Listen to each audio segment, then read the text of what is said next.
Hello बच्चों, आज हम अपने पाठ जो हमारा चल रहा है शब्द रचना, उसमें हमने उपसर्ग पढ़ लिया है, प्रत्यय पढ़ लिए हैं और अब हम शब्द रचना में ही जो तीसरा भाग है जिसके द्वारा हम नए नए शब्द बना सकते हैं वो है हमारा समास।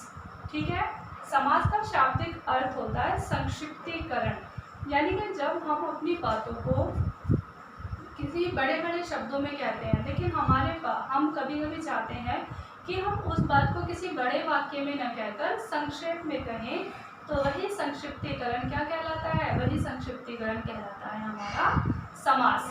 जैसे मैं कहूँ भारत में रहने वाला या फिर भारत में वास करने वाला, तो ये पूरा वाक्य हो गया, लेकिन अगर हम इसका संक्षिप्त रूप देखें तो वो बनेगा भारतवासी। तो यानी कि ये हमारा क्या हो गया? संक्षेप हो गया, कई शब्दों का मेल हो गया है। तो हम पढ़ने वाले हैं आज समास। समास किसे कहते हैं? दो या दो से अधिक शब्दों के मेल को, ठीक है, दो या दो से अधिक शब्दों के मेल से जब कोई सार्थक शब्द बनता है, एक सार्थक प्रक्रिया बनती है, उसे ही क्या कहते हैं? उसे ही समास कहते हैं। समास का अर्थ होता है संक्षेप, यानी कि छोटा करना। ठीक है, बड़े वाक्य को, कई शब्दों को हम जब मिला देते हैं और उसका एक छोटा सार्थक अर्थ बनता है, वही क्या कहलाता है? हमारा समास कहलाता है। समास के 6 भेद होते हैं: अव्ययभाव समास, तत्पुरुष समास, द्वंद्व समास, द्विगु समास, कर्मधारय समास और नंबर 6 बहुव्रीहि समास। ठीक है, किसी भी सामासिक पद में 2 पद होते हैं, जिसको हम पहला पूर्व पद होता है और दूसरा उत्तर पद होता है। जैसे एक हमने ऋषि कन्या, हमने यहाँ पर सामासिक पद हम देख रहे हैं, तो ऋषि कन्या में जो ऋषि है, जो पहला शब्द है, उसे हम कहेंगे पूर्व पद, जो बाद वाला पद है कन्या, उसे हम कहते हैं उत्तर पद। ठीक है, एक होता है समास विग्रह। जब इस सामासिक पद को हम पूर्व की अवस्था में ला देंगे, यानी कि इसको हम जब लिखेंगे तो कारक चिन्हों का प्रयोग करेंगे, वही प्रक्रिया हमारी क्या कहलाती है? समास विग्रह।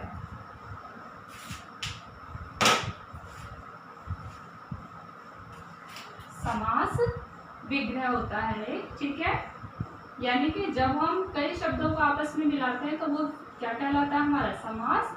और जब हम उन्हीं एक शब्द को अलग अलग उसी पूर्व अवस्था में ला देते हैं, कारक चिन्हों का प्रयोग करते हैं, परसर्गों का प्रयोग करते हैं, तो वो हमारी प्रक्रिया क्या कहलाती है? समास विग्रह।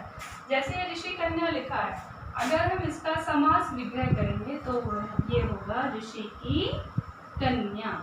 ठीक है, ऋषि की कन्या। तो ये प्रक्रिया हमारी क्या कहलाती है? ये प्रक्रिया हमारी कहलाती है समास विग्रह। ठीक है, चलिए, तो इसमें समास में मैं आपको पहला समास पढ़ाने वाली हूँ, अव्ययभाव समास। उस पर हम ध्यान देंगे।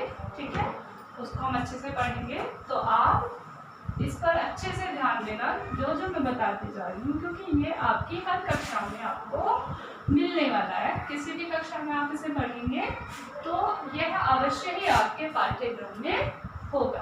ठीक है, तो चलिए, समास के अंतर्गत जो पहला समास है हमारा अव्ययभाव समास, उसे पढ़ लेते हैं।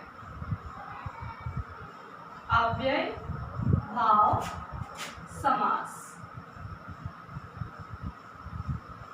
अव्यय, यहाँ पे क्या है? पहला शब्द क्या है हमारा? अव्यय। तो अव्यय ऐसे शब्द होते हैं जिन पर न तो लिंग का अव्यय, ऐसे शब्द होते हैं जिन पर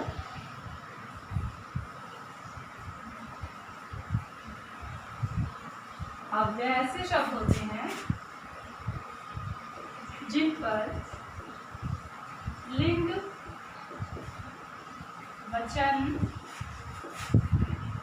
और काल का कोई प्रभाव नहीं पड़ता, और काल का प्रभाव नहीं पड़ता, नहीं पड़ता।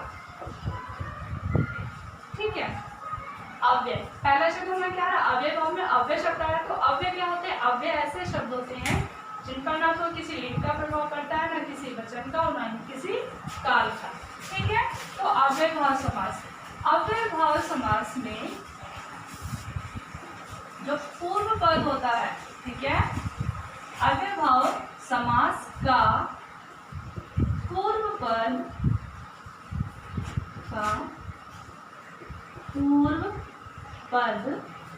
क्या होता है? अव्यय होता है। अव्ययभाव समास का पूर्व पद अव्यय होता है और समस्त पद भी एक अव्यय होता है। समस्त पद भी अव्यय की भांति कार्य करता है। अव्यय की भांति कार्य करता है। ठीक है। अब हम इसके उदाहरण देखेंगे। उदाहरण से हमें समझ में आती चीजें, जैसे हम देखेंगे यहाँ पर रातों रात, इसका जो विग्रह होगा वो होगा हमारा रात ही रात में। ठीक है। रातों रात, रात ही रात में, तो रात शब्द क्या है? ये हमारा अव्यय है। ठीक। जैसे यथा समय, समय के अनुसार,